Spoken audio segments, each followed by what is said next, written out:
자녀들은 부모에게 기대하는 것들이 있어요. 사람 누구에게나 기대하는 것들이 있습니다.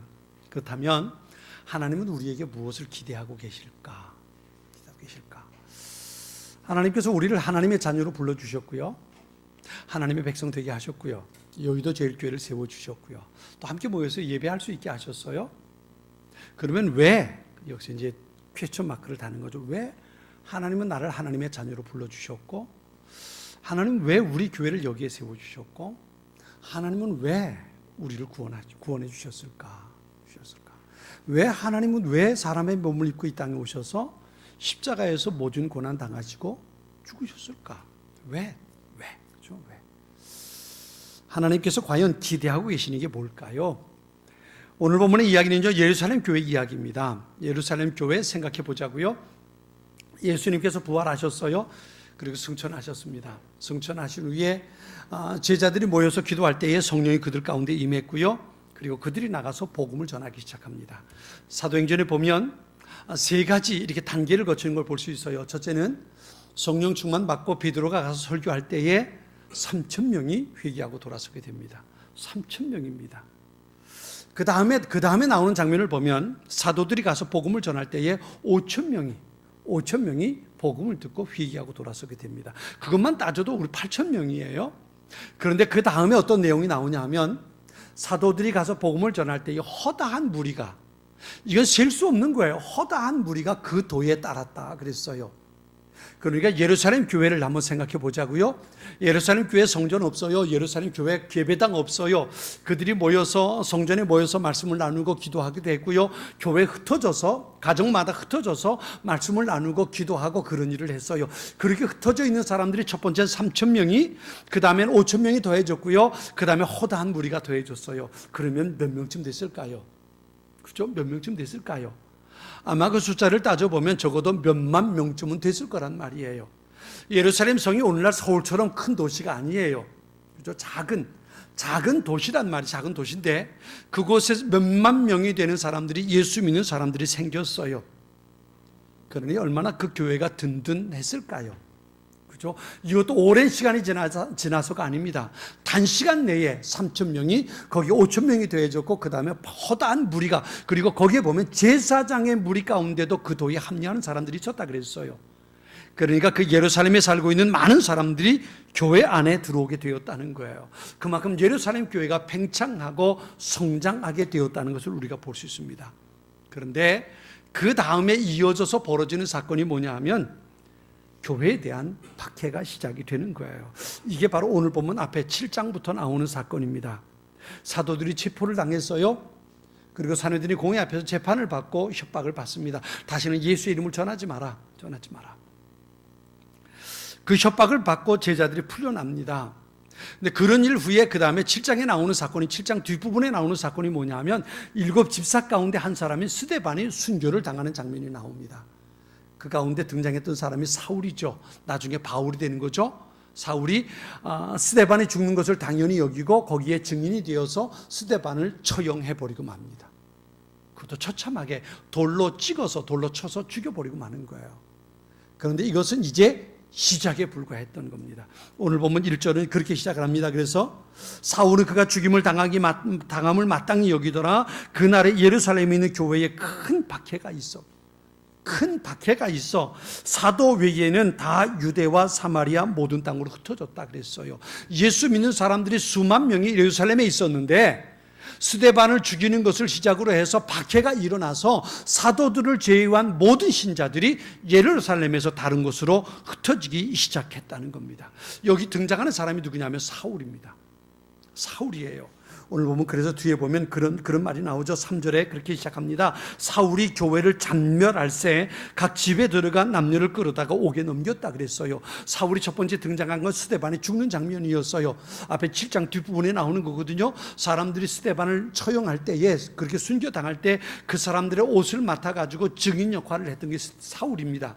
그런데 이젠 거기서 그치지 않고 여기 이런 단어를 썼어요. 잔멸이라는 단어를 썼습니다. 이 잔멸이라는 말은요, 에필마이네토라는 말인데요, 이건 어떤 의미를 가지고 있냐면, 짐승이 어떤 밭을 쑥대밭 만들어 놓는 상황을 말하는 거예요. 신약 성경에 이 단어가 여기 조금 한 군데만 쓰였어요. 잔멸이라는 것.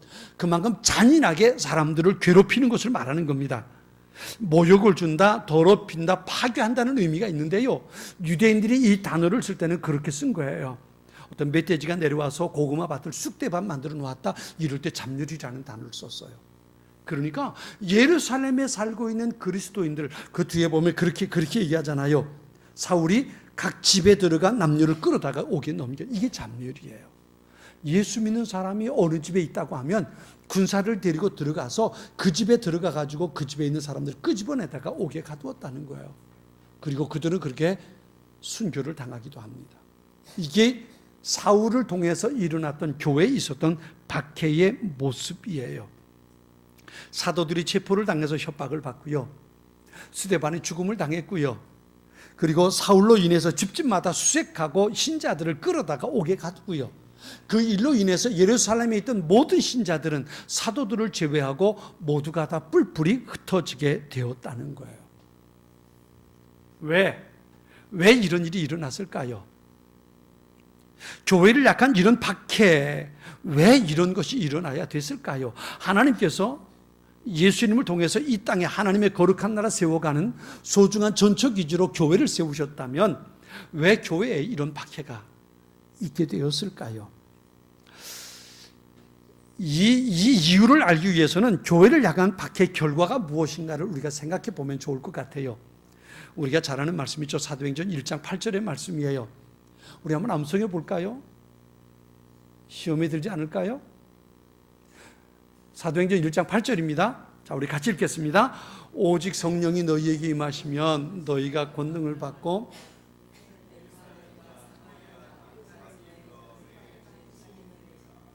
아멘. 이런 말씀이죠. 오직 성령이 너희에게 임하시면 너희가 권능을 받고 첫 번째 어디에서요?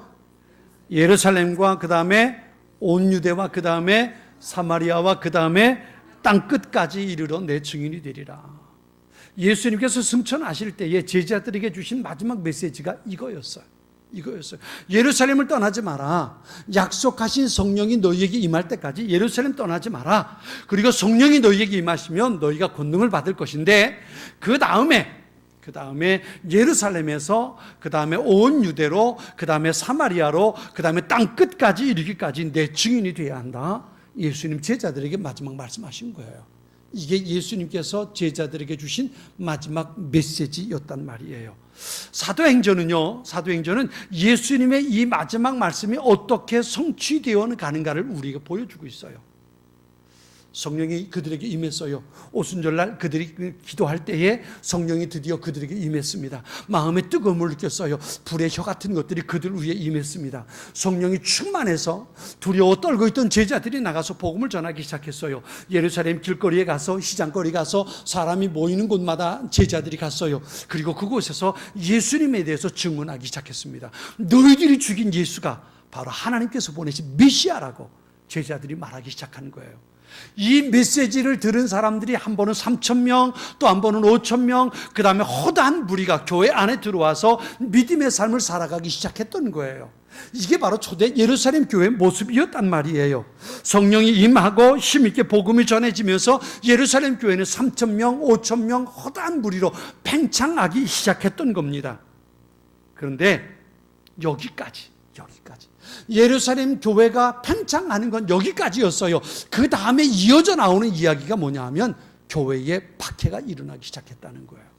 교회가 3,000명으로 그 다음에 5,000명이 더 늘었고 그 다음에 허다한 무리가 교회 안에 들어왔는데 그렇게 교회가 커졌어. 근데 교회에 박해가 시작이 됐어. 이게 사도행전에서 우리가 볼 수 있는 메시지라는 거예요.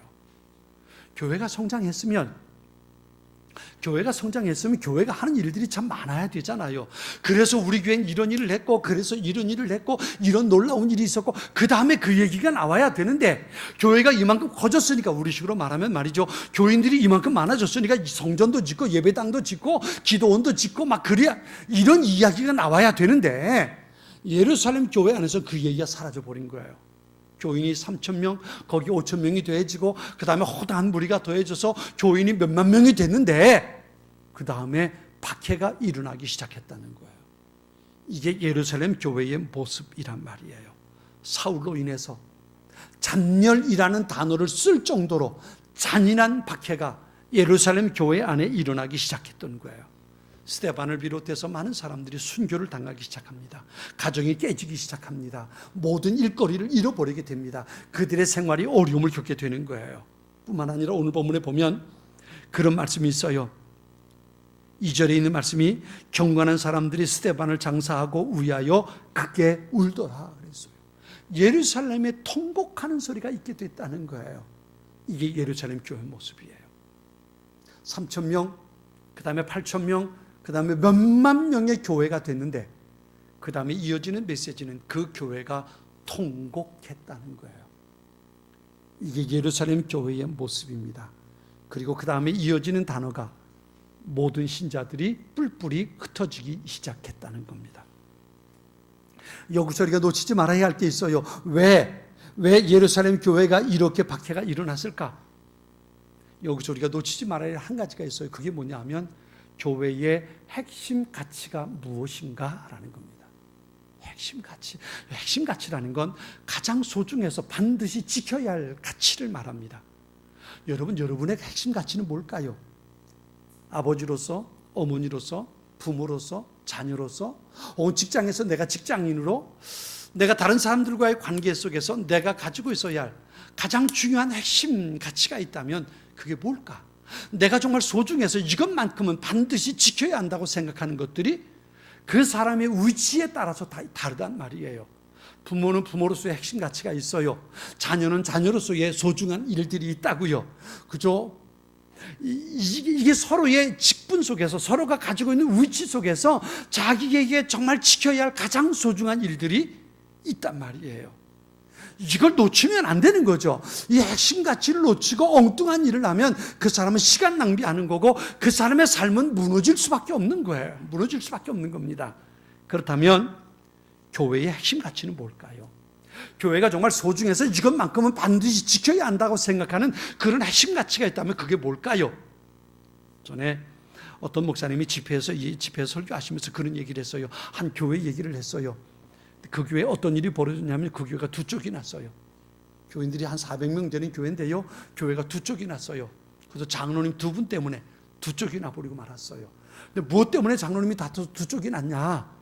근데 그 목사님이 그런 얘기 하는 거예요. 장로님 한 분이, 장로님 권사님이, 부인되는 권사님이 은퇴하면서 교회 전자울견을 사들여서 봉헌을 했대요. 한 400만 원짜리 전자울견을 사가지고 교회 봉헌을 했대요.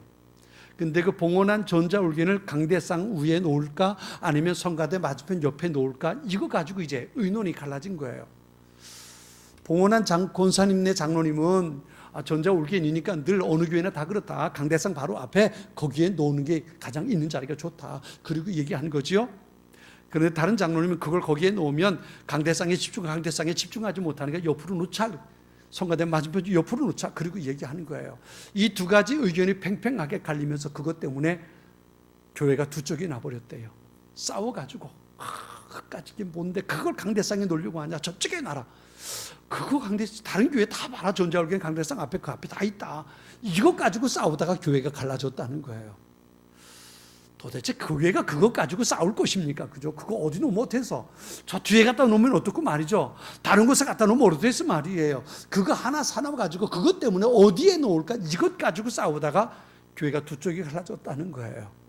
이게 얼마나 어리석은 거예요. 왜 그랬어요? 교회의 핵심 가치를 잃어버려서 그래요. 제가 아는 어떤 교회도 그것 때문에 그런 일 때문에 어려움을 겪은 교회가 있어요.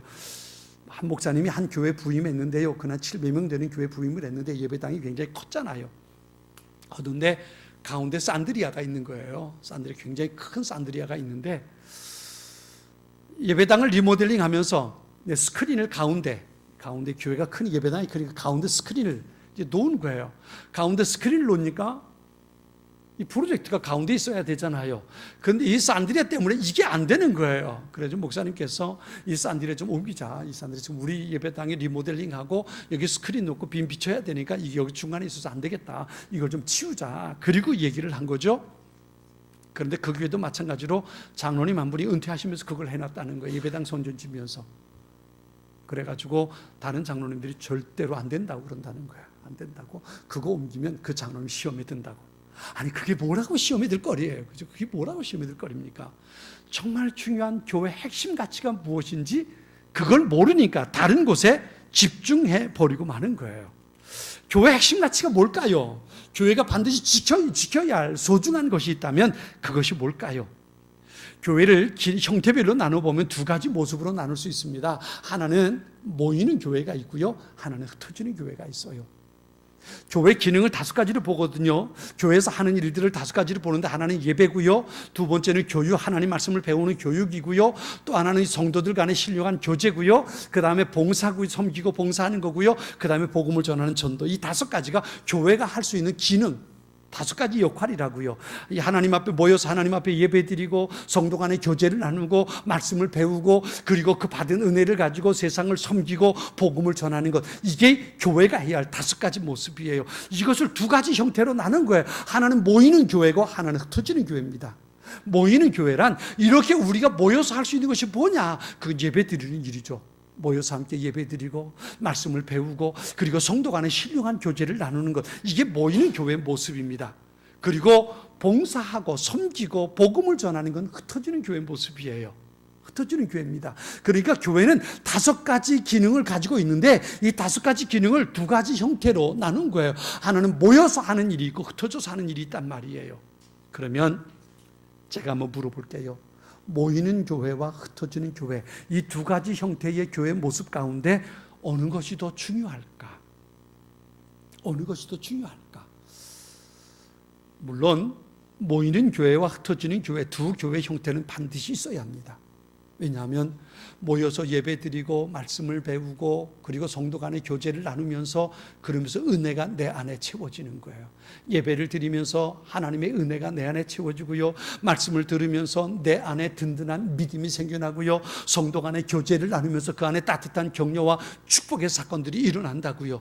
이게 반드시 우리에게 있어야 할 사건들입니다. 그것을 통해서 우리 안에 하나님의 은혜가 채워지고 내 믿음의 뼈대가 세워지고 그리고 내 안에 따뜻한 아름다운 영적인 가정의 모습을 만들어 간단 말이에요.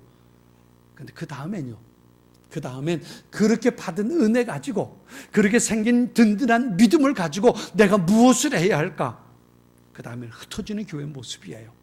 나가서 세상을 섬기고 연약한 이들을 돕고 그리고 복음을 전하는 것, 이게 흩어진 교회예요. 그래서 이렇게 말할 수 있어요. 흩어지는 교회와 모이는 교회가 어느 것이 더 중요한가, 이것을 따질 수는 없지만, 왜요? 2 교회의 형태는 반드시 필요하거든요. 그런데 이렇게 말할 수 있어요. 흩어지기 위해서 교회는 모이는 겁니다. 따라서 한번 해볼까요? 흩어지기 위해서 모이는 교회, 흩어지기 위해서 모이는 교회. 모이기 위해서 흩어지는 교회가 아니고요, 흩어지기 위해서 모이는 교회가 되는 거예요. 이게 교회의 가장 중요한 핵심 사명이라고요. 모여서 우리끼리 알콩달콩 잘 지내는 거 중요해요. 그래서 따뜻한 교제를 나누고 영적인 가정의 기쁨을 누리는 거 중요하다고요. 우리의 믿음을 잘 키워가는 것, 예배를 통해서 하나님의 은혜가 우리 안에 채워지는 것 중요하다고요. 그리고 그 다음엔 뭐 할 거냔 말이에요. 예수님께서 마태복음 5장에서 산상수훈 가운데 그렇게 말씀하십니다. 너희는 뭐라고요? 너희는 뭐라고요? 너희는 무엇이고 너희는 무엇이다? 그것 가지고는 30점짜리예요. 너희는 가로 열고 가로 닫고 빛이고 너희는 가로 열고 가로 닫고 소금이다. 가로 안에 들어갈 게 뭐예요? 세상입니다. 세상. 너희는 세상의 소금이고 너희는 세상의 빛이라는 거예요. 교회 안에 소금, 교회 안에 빛이 아니고 세상의 소금이고 세상의 빛이라는 거예요. 내가 단순하게 빛과 소금의 역할을 하는 것이 어디냐면, 물론 교회 안에서도 그 역할을 해야 되지만 세상 가운데서 내가 소금의 역할을, 내가 빛의 역할을 감당하는 성도로 살아야 한다는 거예요. 이게 바로 우리의 정체성이란 말이죠. 사도행전 1장 8절에 예수님이 그렇게 말씀하세요. 오직 성령이 너희에게 마시면 너희가 권능을 받고 예루살렘과 온 유대와 사마리아와 땅끝까지 이르러 내 증인이 되리라 그러셨어요. 오늘 보면 1절 말씀 같이 한번 읽어볼까요? 1절 말씀을 같이 한번 읽어보겠습니다. 8장 1절입니다. 자, 같이 읽습니다. 사울은 그가 죽임을 당함을 마땅히 여기더라. 그 날에 예루살렘에 있는 교회에 큰 박해가 있어 사도 외에는 다 유대와 사마리아 모든 땅으로 흩어지니라. 아멘. 아멘. 어디로 흩어졌어요? 다 유대와 사마리아 모든 땅으로 흩어졌다. 흩어졌다. 예루살렘에 모여있던 수만 명의 신자들이 이 박해를 통해서 어떻게 됐냐면 온 유대와 사마리아로 흩어지기 시작했다는 거예요. 그리고 오늘 보면 뒤에 나오는 이야기 가운데 한 대표적인 사람이 나옵니다. 그가 누구냐면 빌립이라는 사람이에요. 초대 예루살렘 교회 7집사 가운데 한 사람이죠. 7집사 가운데 한 사람인데 스데반은 순교를 당했고요. 그 다음에 빌립이 사마리아에 복음을 전하기 시작했다는 거예요. 그래서 오늘 보면 4절은 이렇게 말합니다. 그리고 흩어진 사람들이 두루 다니며 복음의 말씀을 전할세. 이게 사도행전에서 우리에게 하고자 하는 소중한 메시지예요. 성령이 제자들에게 임했어요. 충만했어요. 그들이 나가서 예루살렘의 복음을 전하기 시작했어요. 그래서 처음에 3,000명이 회개했고요. 그 다음에 5,000명이 되어서 8,000명이 됐고요. 그 다음에 허다한 무리가 들어와서 수만 명의 무리가 예루살렘 교회를 이루고 함께 믿음의 삶을 살아갔다고요. 그런데 그것으로 끝나버렸다면 교회의 존재 가치를 잃어버렸던 거예요. 하나님께서 그들에게 기대하셨던 건 그게 아니란 말이에요. 예루살em 모여서 함께 예배하고 말씀을 나누고 성도들의 가정마다 모여서 함께 구역례 목장 예배 드리고 그리고 거기서 성도의 교제를 나누고 이렇게 하는 것만이 하나님께서 그들에게 기대하셨던 게 아니었단 말이에요. 하나님께서 그들에게 기대하셨던 건 예루살렘에서 성령의 충만함으로 인해서 예루살렘에서 교회가 이루어졌다면 이제 그 복음을 가지고 온 유대로 사마리아로 그리고 땅끝을 향해서 나가는 것, 이것이 하나님께서 그들에게 기대하고 계셨단 말이에요. 그런데 이 가치를 잃어버리면 의미가 사라져버리는 거예요. 존재의 의미가 사라져버리고 마는 겁니다. 예루살렘에서 흩어진 신자들은 유대와 사마리아로 흩어져서 그들은 복음을 전하기 시작했어요. 그 결과 어떤 일이 벌어졌습니까? 오늘 보면 마지막에는 8절 말씀 한번 볼까요? 자, 8절 보겠습니다. 자, 8절 봅니다. 그 성에 큰 기쁨이 있더라. 아멘. 아멘. 앞에는요 어떤 얘기를 했냐면요, 예루살렘의 경건한 자들이 통곡했다는 얘기가 나와요. 예루살렘에서 통곡했다고요. 스데반이 죽음을 당하고 그리고 순교하고 핍박하고 박해받는 그 일로 인해서 예루살렘에 통곡하는 일이 벌어졌어요. 그런데 그리고 흩어져서 복음을 전했더니 사마리아 성에는 어떤 일이 벌어졌어요? 큰 기쁨이 그들에게 있었단 말이에요. 모여서 교회가 팽창되는 것으로 끝나버리면 거기엔 큰 슬픔이, 큰 통곡하는 일들이 벌어지는 거예요. 그런데 흩어져서 복음을 전하기 시작하면 복음이 전해지는 그곳에 큰 기쁨이 있게 된다는 거예요. 교회의 핵심 가치는 크게 두 가지로 봅니다. 늘 말씀드립니다만 첫째는 하나님을 높여드리는 예배를 드리는 거예요. 예배. 교육도 예배와 한 부분이라고 볼 수 있고요. 성도의 교제도 예배 안에서 일어나는 사건이라고 볼 수 있어요. 교회의 핵심 가치, 그리고 성도의 핵심 가치 첫 번째는 하나님 앞에 예배하는 겁니다. 모여서 함께 예배하고요, 나 혼자서도 예배하고요, 예배 드리는 일이에요. 이것을 포기해서는 안 됩니다. 사랑하는 성도 여러분, 하나님 앞에 예배하는 일을 기뻐할 수 있는 여러분이 되기를 축원합니다. 하나님께 예배 드리는 것을 기뻐하는, 이건 다른 것과 타협할 수 없는 거예요. 어떤 상황, 어떤 분위기에서도 하나님 앞에 예배하는 건 포기해서는 안 되는 거예요. 왜냐하면 이게 우리의 존재 가치, 핵심 가치 가운데 한 가지이기 때문에 그렇습니다. 어떤 환경, 어떤 상황 속에서도 우리는 하나님을 예배하는 사람들이 돼야 돼요. 이게 교회와 성도로 부름받은 사람의 핵심 가치 첫 번째거든요. 두 번째는요, 나를 자녀 삼으신 그 하나님을 선포하는 거예요. 이것을 다른 말로 전도와 선교라고 말하는 겁니다. 하나님을 드러내는 거예요. 나를 자녀 삼아주신 하나님을 보라는 거예요. 이 세상의 모든 것을 창조하신 하나님을 보라는 거예요. 이것을 드러내며 살아야 돼요. 어떻게 해요? 여러분의 말로 드러내야 됩니다. 내가 믿는 하나님이 계신데 그 하나님이 세상의 모든 것을 창조하신 분이다. 그분이 나를 얼마나 사랑하시는지, 나를 위해 오셔서 십자가에 돌아가셔서 우리를 자녀 삼아주셨다. 우리 그 하나님을 내 말로 드러내야 돼요. 뿐만 아니라 우리의 삶으로 드러낼 수 있어야 돼요. 내가 하나님을 믿는 사람답게 살아야 한단 말이에요. 작은 문제만 생겨도 염려하고 근심하고 걱정하고 어쩌면 좋아 낙심하고 짜증내고 그리고 살 게 아니고요. 다른 세상 사람들과 똑같이 살아가면 내 삶으로 하나님을 나타낼 수 없어요. 사람들이 우리의 삶을 보고 이렇게 말해야 됩니다. 저 사람은 왜 우리와 똑같이 생각하지 않지? 이래야 되는 거예요. 저 사람은 왜 우리와 다르게 저렇게 살까? 이래야 되는 거예요. 여러분을 보고 세상 사람들이 그래야 된다고요. 그만큼 여러분은 다르게 살아야 되는 거예요. 세상 사람들처럼 사는 게 아니라 성도답게, 신자답게, 그리스도인답게, 하나님의 자녀답게 살아야 한다고요. 그건 생각부터 달라지는 거예요. 가치관이 다르기 때문에 행동하는 게 달라요. 똑같은 상황 속에서도 세상 사람들은 이렇게 보고 이렇게 생각하고 이렇게 판단해도 우리는 그들과 다르게 생각하고 그들과 다르게 판단하고 그들과 다르게 살아가야 한다고요. 그 세상 사람들이 그렇게 말할 거예요. 저놈들은 왜 사는 게 우리와 다르지? 왜 저렇게 행동하지? 왜 저리로 가는 거지? 라고 말해야 돼요. 그때 우리가 할 말이 있잖아요. 그게 뭐냐면 나는 하나님을 믿는 사람이거든. 너는 하나님 안 믿으니까 그렇게 살지만 나는 하나님을 믿으니까 난 이렇게 살아. 괜찮거든. 이러고 사는 거예요. 이게 하나님을 내 삶으로 드러내는 겁니다. 우리는 그런 삶을 살아야 되는 겁니다. 하나님을 예배하는 것과 하나님을 드러내고 전도하는 것, 이것이 우리가 반드시 놓치지 말아야 할 소중한 일입니다. 제가 그런 얘기를 자주 말씀드려요. 사람이 죽는 이유가 두 가지가 있다 그랬어요. 죽는 이유 두 가지 기억나십니까? 첫째는 사명을 다한 사람을 하나님 데려가십니다. 왜 데려가실까요? 그런 사람은 데려다가 뭐 하실까요? 하나님께서 상을 주실 거고요, 하나님께서 그를 위로해 주실 거야. 고생했다. 내가 너한테 이런 사명을 줬는데 그거 감당하라 했었지? 이제 그만 와서 쉬어라. 하나님께서 그를 불러가시는 거예요. 그리고 천국에서 그를 위로해 주시고요, 격려해 주시고요, 그를 위해서 준비한 면류관을 씌워주시고요, 영광스럽게 해주시는 거예요. 그런데요, 그렇게 사명을 다하고 부름받은 사람 말고요, 하나님께서 부르시는 또 한 가지, 또 한 종류의 사람이 있어요. 그 사람은 어떤 사람이라고요? 어떤 사람이라고 혹시 기억하십니까? 놔둬봤자 쓸모없는 사람. 오래 기대하고 놔뒀는데 전혀 주신 사명 감당하지 못하고 그냥 사는 사람. 성경에 예수님께서 하신 말씀 가운데 그런 얘기가 있잖아요. 어떤 농부가 포도원에 무화과 나무를 한 그루 심었어요. 그 포도원 지기가 3년 동안 열심히 공을 들여서 거름을 주고 가지치기 해주고 그 무화과 나무를 가꿨다고요. 그런데 3년이 됐는데도 무화과 나무가 열매를 맺지 않아요.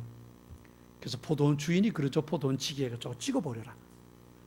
놔둬봤자 땅만 버리고 있는 영양분 포도나무들이 다 가져가면 포도나무 무성해질 텐데 저 무화과 나무가 다 뺏어가니까 저거 쓸모없으니까 찍어버려라. 그리고 말씀하신다는 거예요. 이게 바로 쓸모없다는 거. 놔둬봤자 공기만 오염시키고, 놔둬봤자 다른 사람 시험거리만 되게 하고, 놔둬봤자 일이 되지 않는단 말이에요. 그래서 하나님 그런 사람 데려가시는 거예요. 데려다가 뭐 하실까요? 데려다가 뭐 하시겠습니까? 하나님 책망하실 거예요. 악하고 게으른 종아. 책망하실 거란 말이에요. 여러분, 이게 사람만의 모습은 아니거든요. 여러분의 모습은 사명 다 감당하고 주님께서 오라 하실 때 주님 앞에 가서 주님께서 잘했다 착하고 충성된 종아, 여러분의 머리에 면류관 씌워주시고 영광스럽게 할 수 있는 그런 소중한 하나님의 사람들이 될 수 있기를 주님의 이름으로 축원합니다. 그렇게 죽어야 복 있는 죽음이에요. 근데 그게 아니고 놔둬봤자 쓸모없으니까 찍어버리는 죽음이라면 그건 불행한 거예요. 불행한 겁니다. 그런 죽음이 아니라 하나님께 격려받고 위로받고 영광스러운 죽음, 주님 앞에 설 수 있는 우리 모두가 돼야 돼요. 그런데요, 이건 성도, 사람뿐만 아니라 교회도 마찬가지입니다. 제가 박사과정을 공부하면서 미국에서 학교 옆에 있는 교회를 수요일 저녁마다 갔잖아요. 근데 갔는데요, 그 교회 장로교회, 미국 장로교회인데 굉장히 오래된, 굉장히 역사가 깊은 100년이 넘은 오래된 교회입니다. 교회도 예배당도 크고요, 오래돼서 멋지고요, 고풍스러운 교회입니다. 그 교회를 가면요, 교회가 앞이 얼마나 정말 들어가면 분위기가 거룩하다 이런 느낌이 가질 만한 그런 예배당이에요. 그리고 그 예배당 옆에 건물인데 그 건물을 학교에서 기숙사로 빌려서 쓰고 있는 거예요. 근데 그 기숙사로 빌려 쓰고 있는 그 빌린 돈을 그 교회에 지불하는데요. 그 지불하는 돈이 얼마나 많았더니 교회가 그 돈 가지고 다 유지가 되는 거예요. 다 유지가 되는 겁니다. 그래서 제가 수요일날 저녁마다 예배를 참석하면서 마음이 아팠던 게 있어요. 그게 뭐냐면요. 수요일 저녁인데요. 그 교회가 한 400명 앉을 수 있는 큰 예배당이에요. 들어가면 정말 스스로 자동적으로 경건한 마음을 갖게 하는 예배당이거든요. 그런데 수요일 저녁에 모이는 인원이 7명이에요. 저까지 7명이에요. 그리고 그 7명이 다 할아버지 할머니예요. 처음에 제가 갔는데요. 한 반바지 입은 분이 슬리퍼를 신고 나와서 찬양을 인도해요. 이 교회 청년인가 보다 그랬어요. 그런데 나중에 보니까 그분이 말씀을 전하대요. 나중에 보니까 그분이 그 교회 목사님이에요. 반바지 입고 슬리퍼 신고 그 티셔츠 입고 나와가지고 찬양을 인도하더니 거기서 설교하고 메시지를 전하는 거예요. 제가 처음 갔잖아요. 처음 갔으니까 일어나서 인사 좀 하라고. 그래서 인사를 했죠. 그랬더니 목사님이냐고. 그리고는 그 다음 주에 설교를 해달래요. 설교할 재미가 안 나겠더라고요. 나도 저렇게 반바지 입고 슬리퍼 신고 와서 저 설교해도 될까? 그런 생각이 드니까 도무지 예배가 안 될 것 같은 생각이 드니까 아니라고. 나는 그냥 예배만 드리겠다고 그랬어요.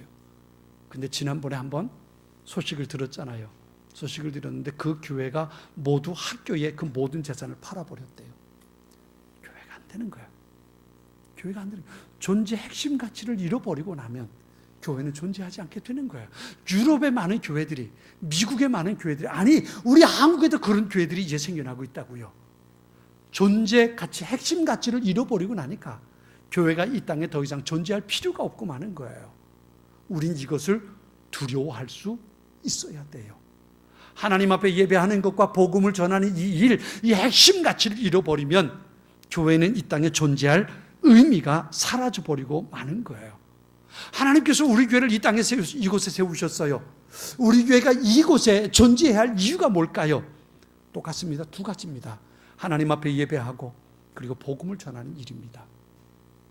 예루살렘 교회가 3,000명, 5,000명이 더 늘고 수만 명이 모이는 교회였지만 그 교회가 하나님께서 그들에게 기대하셨던 예루살렘과 온 유대와 사마리아와 땅끝까지 복음을 가지고 나가야 한 이 사명이 멈춰버리고 났을 때 예루살렘 교회 안에 박해가 시작이 되는 거예요. 그리고 그들이 흩어지기 시작했을 때 그 복음의 불꽃이 온 유대로 사마리아로 그리고 땅끝을 향해서 퍼져가기 시작했던 겁니다. 하나님께서 그들에게 기대하셨던 것이 바로 그거란 말이에요.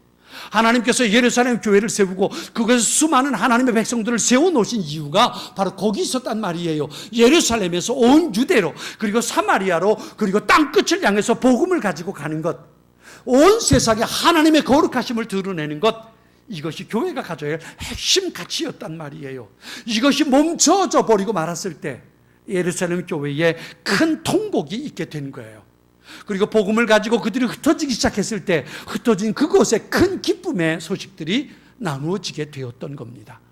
사랑하는 성도 여러분, 우리 교회를 이곳에 세우신 하나님께서 기대하시는 것이 무엇이라고 생각하십니까? 하나님께서 여러분을 자녀로 부르시고 백성 삼아주신 그 이유가 뭐라고 생각하십니까? 잊지 마세요. 하나님 앞에 예배하는 것과 복음을 전하는 것입니다. 이 두 가지를 우리가 잃어버리면 우리 이 땅에 존재할 의미를 잃어버리고 마는 겁니다. 우리 교회가 이곳에 있어야 할 존재 의미를 잃어버리고 마는 겁니다. 내가 이 땅에 존재해야 할 가치를 잃어버리고 마는 겁니다. 그러면 하나님께서 모든 것을 덮어버리시는 거예요. 우린 이것을 두려운 마음으로 놓치지 말아야 합니다. 나를 자녀 삼아주신 하나님 앞에 나의 존재 가치를 증명할 수 있어야 합니다. 우리 교회를 이곳에 세워주신 그 하나님 앞에 이곳에 교회가 있어야 할 이유가 무엇인지 우린 그것을 증명할 수 있어야 합니다. 그러기 위해서 우리에게 필요한 게 뭘까요? 예루살렘 교회를 생각해 봐야 합니다. 그것은 한 가지에서 출발합니다. 오직 성령이 너희에게 임하시면 너희가 권능을 받고, 여기서부터 시작이 되는 겁니다.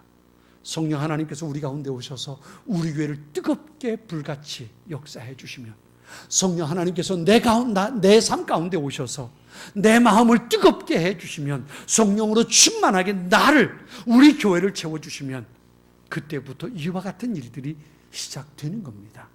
내가 결심해서 그리고 세워간다고 되는 게 아닙니다. 내 의지와 내 결단이 아니라 성령 하나님께서 내 마음을 뜨겁게 하시고 성령 하나님께서 우리 교회 가운데 충만하게 임하실 때 우리는 비로소 교회 밖에 나가서 내가 만나는 사람들에게, 아니 땅끝을 향해서 주의 복음을 전할 수 있는 하나님의 사람들이 될 수 있을 겁니다. 이것이 바로 우리가 존재해야 할 이유이기 때문입니다. 사랑하는 성도 여러분, 오는 주일이 이제 백추감사 주일입니다. 한 해의 절반을 나와 동행하신 하나님 앞에 감사로 제사 드리는 날입니다.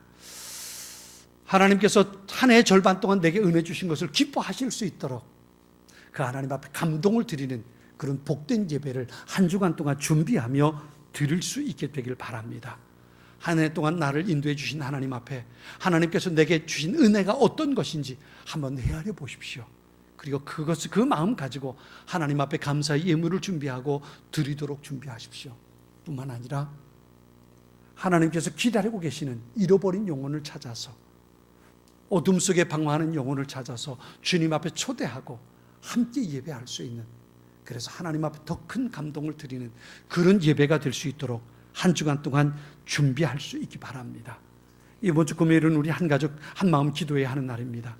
성령 충만을 위해서, 또 내게 주신 이 핵심같이 존재 의미를 잃어버리지 않고 우리 교회가, 내가 이런 사명을 감당해서 하나님 앞에 내가 여기 있음을 드러낼 수 있는 그런 기회가 되기 위해서 함께 뜨겁게 기도하고 성령 충만해서 하나님 앞에 감동을 드리는 예배를 드리기 위해 준비할 수 있는 그런 시간이 되었으면 좋겠습니다.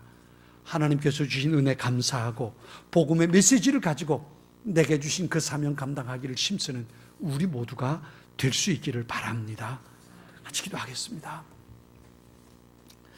이 시간 우리 주신